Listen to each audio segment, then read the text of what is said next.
Hello, my friends at Braskem. This is Daryl Andrews, Coach D, President and CEO and Chief Passion Officer of Daryl Andrews LLC. For the past couple years, we have truly been honored to be your DEI leadership coaching contractor. And myself and my team have enjoyed our many interactions with leaders in different capacities relating to the subject of diversity, equity, and inclusion. It's been a while since we've interacted with some of you, so I wanted to provide a video to bring some context to some things that we hope that you embraced during our time with you. And what I'm going to share, these principles are universal. They're not just limited to diversity, but they can be applied to all types of leadership related areas of focus, be it employee engagement, be it employee empowerment.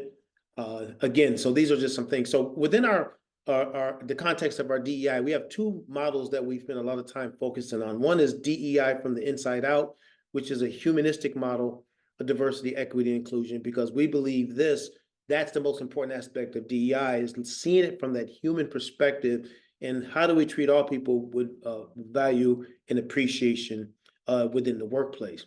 And then the other aspect here is what we call diversity, the diversity 3M framework, where we talk about key soft skills that help to support diversity, but again, other key areas of leadership within our organization. So I want to talk to you about that one in particular, the 3M framework. Again, just as a way of a refresher and a kind of a motivational boost in this journey that you're going on to create the culture within your organization.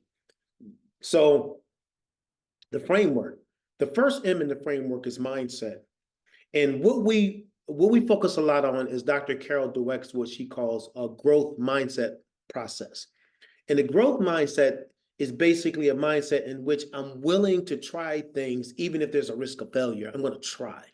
In other words, I'm willing to be innovative in our approach. So when we talk about DEI, DEI is steeped in growth mindset, but so is team building, and so is post-pandemic leadership and all those other topics. They're all steeped in growth mindset. We can't lead post-pandemic people like we did pre. They're not the same people. And so mindset is huge. The opposite of that is what she calls a fixed mindset, which means I don't want to change. The way things are is just the way that they are. And let me tell you, from a leadership perspective, if you're going to recruit and retain talent, you can't do that. You've got to understand that people have changed. And we have to be more open and incorporate these soft skills to be able to keep good talent around for a while. The second M is motivation.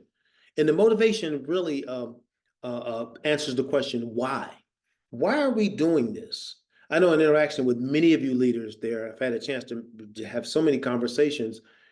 I know that you're doing this. A big part of it is that you're trying to create this culture, and you're trying to look at what kind of culture is the organization going to be even beyond your time there. So you're laying the foundation.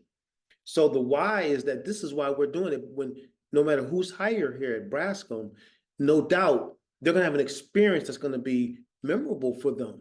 No matter if they stay with us for a long, long period of time, or if they stay with us for a decade or so and then move on, who knows? But the point being, the time they're with us, guess what? They're going to have a great experience because we have a why. We know why we're doing what we're doing. And the last part is probably one of the most important parts. Well, they're all important. And that is the memorization.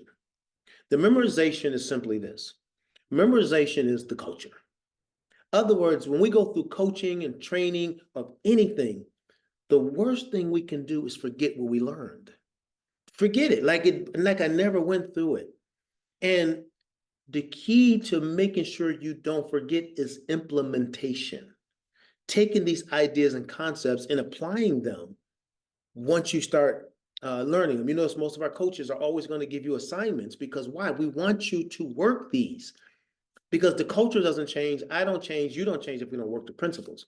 So just want to inspire you to stay in the course, no matter what it is, whatever your focus is, whatever, as a company you're trying to accomplish, because we're in a new year, and I just wanted to give a little bit of a motivational message around this to inspire you to stay the course, do a lot of self-care. I can go into a whole nother message. That's one of our series of trainings and coachings now is in the area of self-care.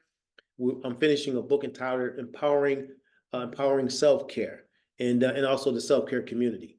And so we know how important that is. So take care of you, because as a leader, you can only fill up the tank of someone else if your tank is full. So that's all I got for you. Hope everybody's doing well. If you have any questions, reach out to me, info@coachdspeaks.com. Just wanted to give you a little motivational message to start the new year and to just reconnect to some of the core principles that drive what we do on a day-to-day basis. And once again, I am so honored as a small business, we have an opportunity to work with such an amazing company like Braskem. Hope all is well, everyone. Again, info@coachdspeaks.com. And for those of you maybe hearing this for the first time, I thought I'd throw this in here as a joke. I am not the political Coach D. There's a person out here impersonating me, I call it, that calls himself Coach D, that's stirring up some political mess. That's not me. I'm Daryl Coach D Andrews. I have nothing to do with that. So anyway, for those of you who may wonder, I wonder if that's that Coach D? Nah, that's not me. Take care, my friends. We'll talk again soon. I'm sure many of you we interact with on a regular basis now as it is. Take care.